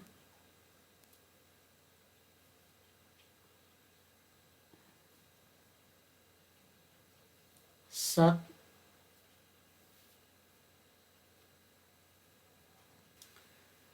ये 6 घंटा लगेगा। ठीक है, 5 बजे चला, 11 बजे पहुँच गया, इसको 6 घंटा लगा। ठीक है, तो 6 घंटा में कितना, 4, यहाँ से ये 6 घंटा में चला, मान लीजिए 100 किलोमीटर की दूरी है, तो ये चल दिया 60 किलोमीटर। ठीक है, इधर से 4 घंटा चलेगा, तो 7 4 11 बजे यहाँ आएगा, और 11 बजे 40 चलेगा, यानी कि 100 किलोमीटर यहाँ से यहाँ दूरी कंप्लीट हो गई। देख लीजिए 100, और ये टाइम जो है इधर से 4 और इधर से 6, 10, यानी टोटल 10। इधर से फिर इसको 4 लगेगा घंटा, 6 है 4 लगेगा 40 में जाने में, तो इसका 10 घंटा में यहाँ पहुँच जाएगा। फिर इसको जो है 4 आया हुआ, 6 और चलेगा तो 10 घंटा में यहाँ पहुँच जाएगा। तो हमारा ऑप्शन हो जाएगा कितना, 11, प्रातः 11 बजे दोनों जो है मिलेगा। ऑप्शन C हो जाएगा। 61 नंबर क्वेश्चन कर रहा है कि उत्तक क्या होता है। ऑप्शन में कह रहा है कि वे कोशिकाएं जो मूल रूप से समान होती है परंतु दिखने और कार्य करने में भिन्न होता है, नहीं। वे कोशिकाएं जो मूल रूप से भिन्न होते हैं परंतु दिखने में कार्य समान होता है, नहीं, ये भी नहीं होगा। अगला देखते हैं हम लोग। वे कोशिकाएं जो मूल रूप से दिखने में और कार्य करने में भिन्न होते हैं, नहीं। वे कोशिकाएं जो मूल रूप से दिखने में और कार्य करने में समान होते हैं, सही। ऑप्शन डी हो जाएगा, दोनों में मूल दिखने में भी और काम करने में समान होगा, वो हो जाएगा ये। ठीक है, उसी को हम लोग क्या कहेंगे, उत्तक कहेंगे। 62 नंबर क्वेश्चन कह रहा है कि एक कोड दिया हुआ है ऐसे, ये और ये लिखा जाता है, इसी को कह रहा है ऐसे लिखें, तो उसका आंसर में क्या लिखा जाएगा। इस कोड को हम लोग क्या करेंगे, पहले आप नोट कर दीजिए ताकि आप लोगों को बेस्ट होगा बनाने के लिए। 1 2 3 4 5 6 7 8 9 10। ठीक है, तो कहाँ शुरू किया, 6 7, यहाँ 6 7 8 9 10,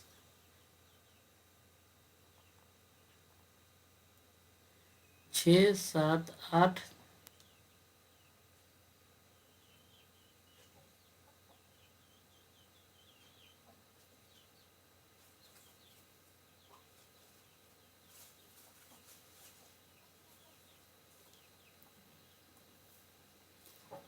इसको हम लोग क्या करेंगे, 6 नंबर है, 6 नंबर यहाँ देखेंगे, इसको भी करेंगे 1 2 3 4 5 6 7 8 9, यहाँ पर 10 हो गया। ठीक है, पहले 6 7 8 9,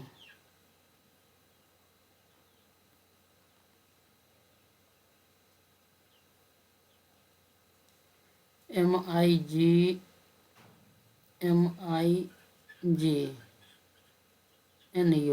यानी कि घटते क्रम में ले लिया पहले। ठीक है, पहले 5 4 3 2 1 ऐसे लिए, उसके बाद फिर वाई 10 9 8 7 7 और एम हो गया ये 6, ऐसे है। तो सबसे पहले हम लोग 5 को देखते हैं कौन है।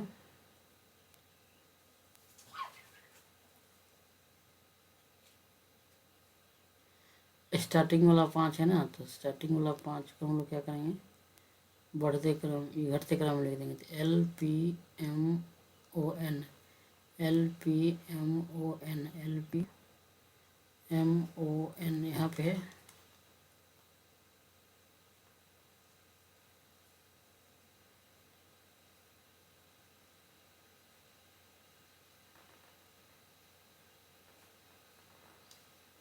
ऑप्शन डी हो जाएगा सही। ठीक है, इस नंबर के अनुसार देंगे, पहले 5 से 1 तक और फिर 10 से 6 तक, तो यही हो जाएगा आंसर।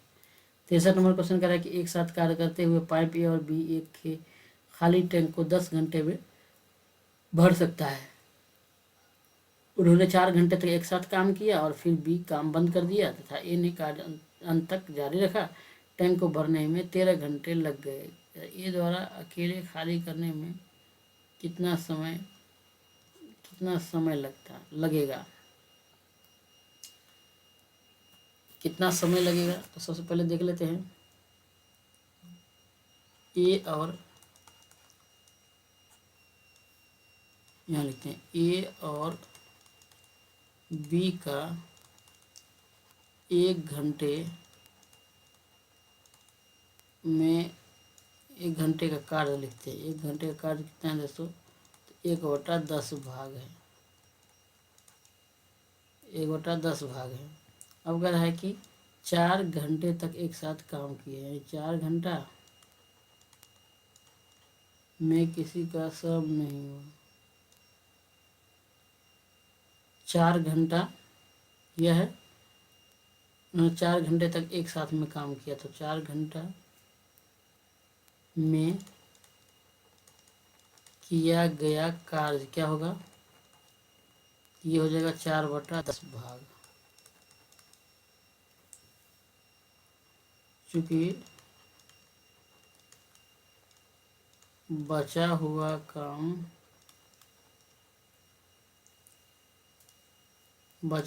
कितना हो जाएगा? ये हो जाएगा 1 में से 4/10 को घटा देंगे तो ये हो जाएगा 6/10, क्योंकि 6/10 भाग ए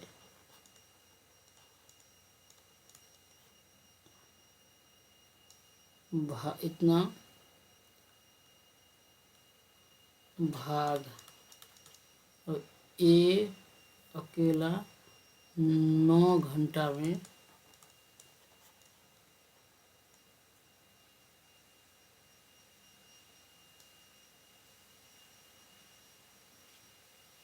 करता है, इसीलिए एक काम ए द्वारा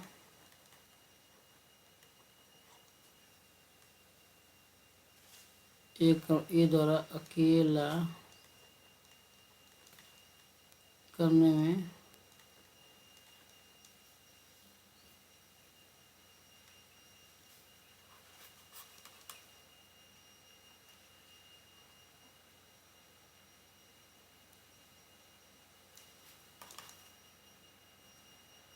एक काम ए द्वारा अकेले करने में लगा समय कितना हो जाएगा? तो ये हो जाएगा 9/6/10। इसको करेंगे 9 × 10, ये 10 ऊपर चला जाएगा, बटा में हो जाएगा 6, 2 × 6, 2 5 × 10, 3 × 9, यानी कि यहाँ से हो जाएगा 15 घंटा। 15 घंटा ऑप्शन किस में हो जाएगा दोस्तों? ऑप्शन नंबर ये में हो जाएगा। 64 नंबर क्वेश्चन कह रहा है कि फरवरी 2018 से हैदराबाद की आईपीएल टीम सनराइजर्स हैदराबाद की मालिक कौन है दोस्तों? कौन है? ये है कलानिधि मारन है। हैदराबाद का जो है आईपीएल टीम, उसका मालिक कौन है? कलानिधि मादर। आईपीएल टीम के कुछ मालिक आप लोग नाम सुन लीजिए फटाफट में। मुंबई इंडियंस मालिक कौन है दोस्तों? मुकेश अंबानी है। चेन्नई सुपर किंग के मालिक कौन है? एन श्रीनिवास है। दिल्ली कैपिटल के पार्थ जिंदल है। दिल्ली कैपिटल्स के पार्थ जिंदल। पंजाब किंग्स के प्रीति जिंटा, नेस वाडिया, मोहित वर्मन और करण पॉल। सनराइजर्स हैदराबाद का तो कलानिधि मारन है। रॉयल चैलेंजर्स बेंगलुरु का आनंद कृपालू है। गुजरात टाइम्स के केशव बंसल है। Sunrisers Rajasthan Royals Manoj Badale, Lachlan Murdoch. Lucknow Super Giant का है डॉक्टर संजीव गोयल का। कोलकाता नाइट राइडर्स शाहरुख खान, जूही चावला और जय मेहता। ये सब के हो गए मालिक। अगला देख लेते हैं। हमारा 65 नंबर क्वेश्चन कह रहा है कि पाई चार्ट दिया हुआ कुछ फसल के वार्षिक उत्पादन टन में दिए हुए हैं। जैसे ये है अदर, ये है चीनी, ये है वीट यानी गेहूँ, ये है राइस यानी कि चावल का। यदि कुल उत्पादन इतना टन था तो कहता चावल के उत्पादन की मात्रा टनों में क्या होगा? कुल मात्रा कितना है दोस्तों? 9000 टन था। 9000 टन। उसके बाद बट्टा कितना है? टोटल का है 360 मान है। और गुना में किसका पूछ रहा है? चावल ये 40, 4 9 36।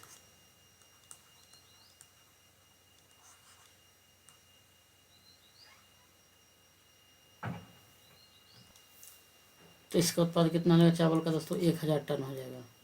66 नंबर क्वेश्चन है बंगाल पहला विभाजन वर्ष क्या है दोस्तों? तो बंगाल का पहला विभाजन 1905 ईस्वी में हुआ था। बंगाल का पहला विभाजन 1905 में हुआ था।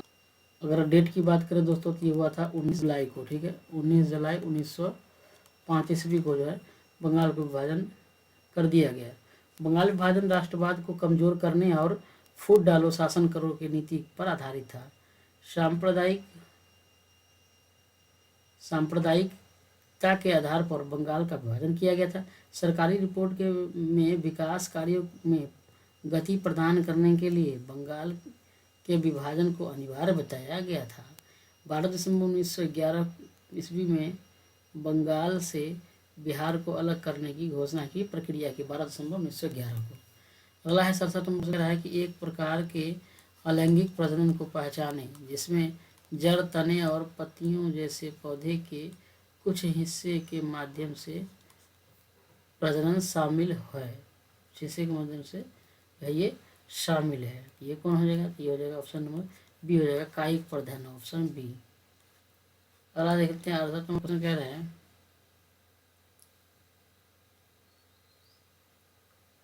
निम्नलिखित किस भारतीय खिलाड़ी ने थिंग्स टू लिव्स बिहाइंड या किस भारतीय लेखक ने थिंग्स टू लिव बिहाइंड पुस्तक में कुमायूं की पहाड़ियों में जीवन का वर्णन किया है? किसने किया है दोस्तों? ये किया है Namita Gokhale. Option number C हो जाएगा, नमिता गोखले। नमिता गोखले ने इस उपन्यास के लिए 2019 में, कब? 2019 में नमिता गोखले के लिए देवी साहित्य पुरस्कार दिया गया था। कब? 2019 में। क्वेश्चन है निम्नलिखित अभिव्यक्ति की उन चिन्हों की संख्या डैश है जिनके आगे अक्षर है और पीछे क्या है? संख्या नहीं है। आगे अक्षर होना चाहिए। चिन्ह पहले देखिए, चिन्ह यहाँ पर आगे अक्षर है, नहीं है, ये नहीं होगा। चिन्ह देखिए यहाँ आगे अक्षर है, नहीं होगा। चिन्ह है, आगे अक्षर है, है नहीं है, फिर चिन्ह आगे अक्षर है नहीं है, चिन्ह है आगे अक्षर है और पीछे भी अक्षर कह नहीं होना चाहिए, नहीं है, तो ये होगा सिर्फ और सिर्फ एक, यानी कि ऑप्शन सी हो जाएगा। 70 नंबर क्वेश्चन कह रहा है कि अपने बाएं हाथ में पेन को पकड़कर एक व्यक्ति अपना प्रतिबिंब शीशे में देखता है कि पेन दाएं हाथ में है, पेन दाएं हाथ में है, यह निम्न में से किस घटना के कारण होता है? तो दोस्तों इसका कारण क्या है? यह पार्श्व व्युत्क्रम है। अपने बाएं हाथ में पेन को पकड़कर एक व्यक्ति अपना प्रतिबिंब शीशे में देखता है कि पेन दाएं हाथ में है, यह निम्न में से किस घटना के कारण है? ये पार्श्व उत्क्रमण घटना। अगला 71 नंबर कर रहा है कि मास अगर m हो, इसके साथ चली हुई वस्तु की गतिज ऊर्जा E का मान क्या होगा यदि इसकी गति v से बढ़ाकर 2v कर दोगुना किया जाता है? क्या होगा इसका मान? तो इसका मान हो जाएगा ये 4 E पोटेंशियल एनर्जी, ठीक है, 4 हो जाएगा। दोगुना होगा तो कितना होगा? 4 गुना हो जाएगा। 72 की संख्या के 28% का मान 35 है, तो संख्या क्या होगा? इसी संख्या मान लीजिए, x मान लीजिए, इसका कह रहा है कि 28% कितना है? 35 है, तो 2500 का 100, सॉरी अब 4 से 25 और ये 4 से हो गया 25,